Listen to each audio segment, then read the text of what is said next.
Good morning, everyone. It's now 10 minutes before 7 o'clock. Donald Trump is trying to get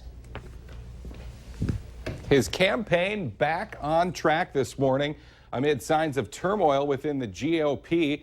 At a rally in Florida yesterday, Trump criticized Hillary Clinton's foreign policy record, labeling her the, quote, founder of ISIS. The attack came the same day as Trump's running mate Mike Pence split with him and endorsed House Speaker Paul Ryan in Ryan's re-election bid. There are also reports that some top-level Republicans are considering an intervention in the Trump campaign. We're also getting news this morning about a possible Donald Trump trip to Minnesota. The details for a rally in the Twin Cities are not yet set. Hey, very good morning, everyone, and thank you so much for waking up with the Valley today. Kyle Bosch here with Lisa Bedeau as we get started with nonstop news and weather all the way up to the top of the hour to help you plan your day. And people are out this morning across parts of the Valley checking for damage after some major storms hit late last night and this morning. And we've got some amazing video to show you. Check this out.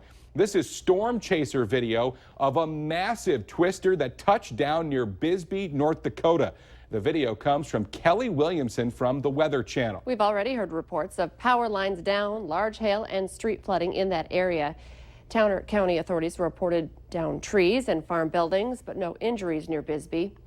Now, this is video of a tornado spotted in the Devil's Lake area last night, just outside of New Rockford. Yeah, that video comes from our storm chaser, Eric Whitehill. He caught that while he was out chasing storms yesterday. And we've also got some photos this morning. These were sent to us by Jordan Damaris from northeast of Devil's Lake. You can see a couple of funnel clouds, one of them on the ground. Certainly some wild weather people were dealing with.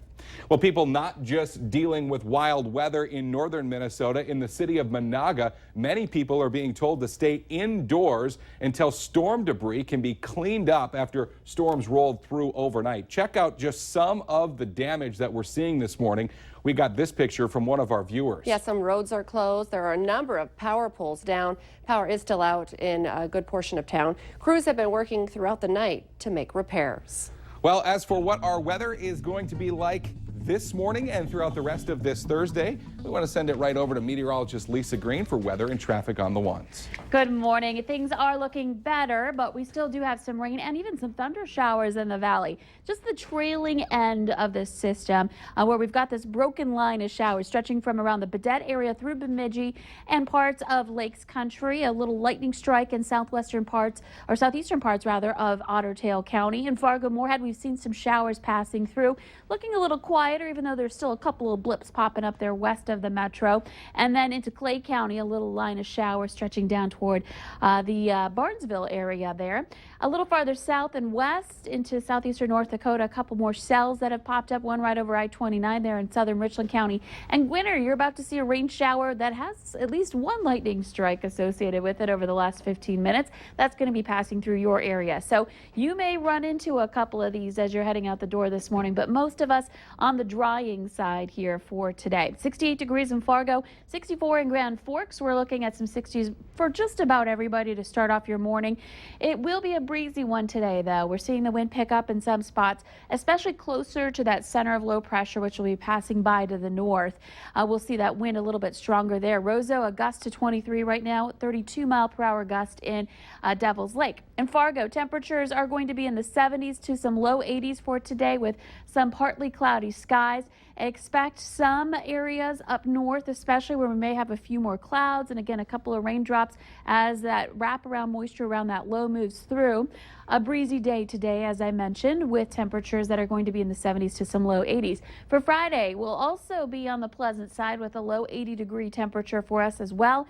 And this weekend doesn't look too bad. Some isolated storms, but most areas on the dry side, some low to mid 80s. So a good weekend for the Wee Festers if you made it through the heavy rains from last night. Now into next week, things get a little more active. Chances for some rain and thunder showers developing coming up on Monday. Let's check in now with Al.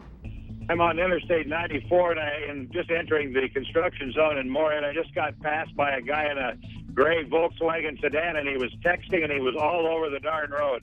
for somebody to pick him up. Shouldn't be texting when you're driving out here.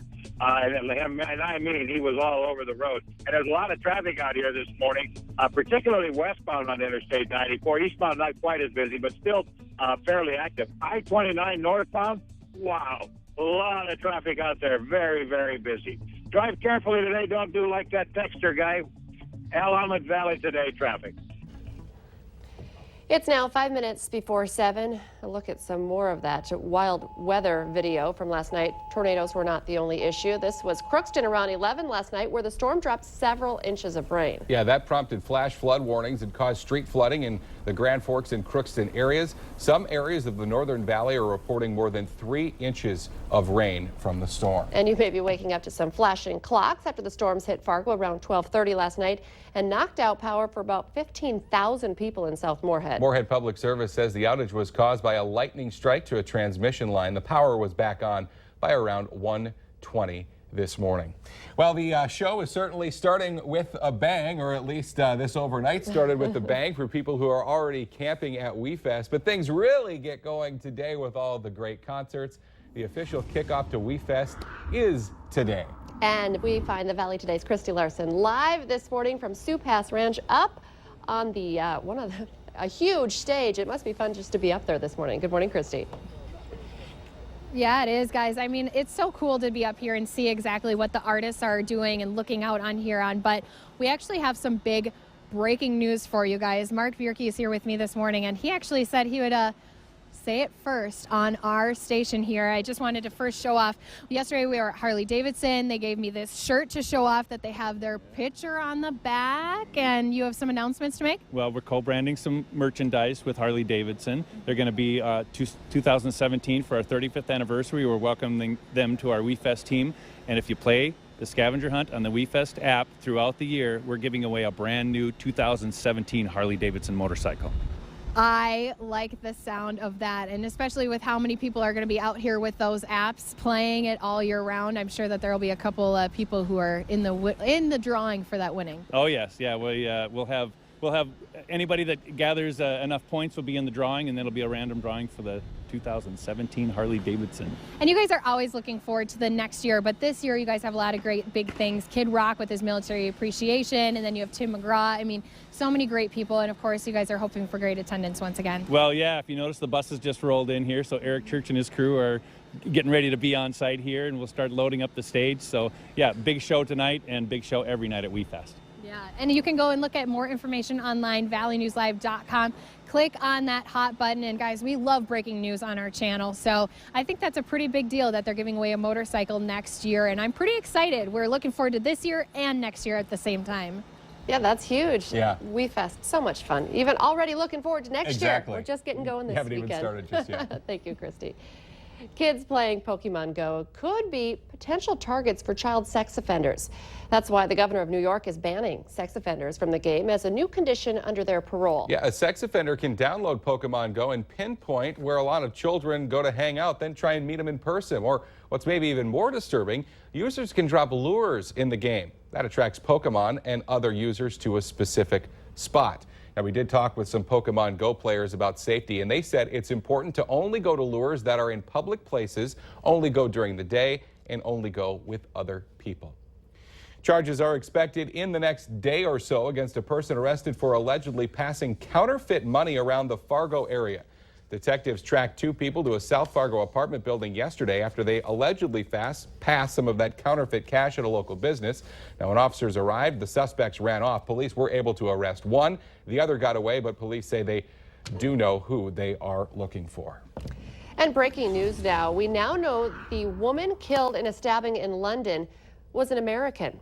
Authorities in London are investigating what led to the stabbing spree Wednesday night. Several others were hurt when a 19-year-old man armed with a knife attacked people at Russell Square near the British Museum.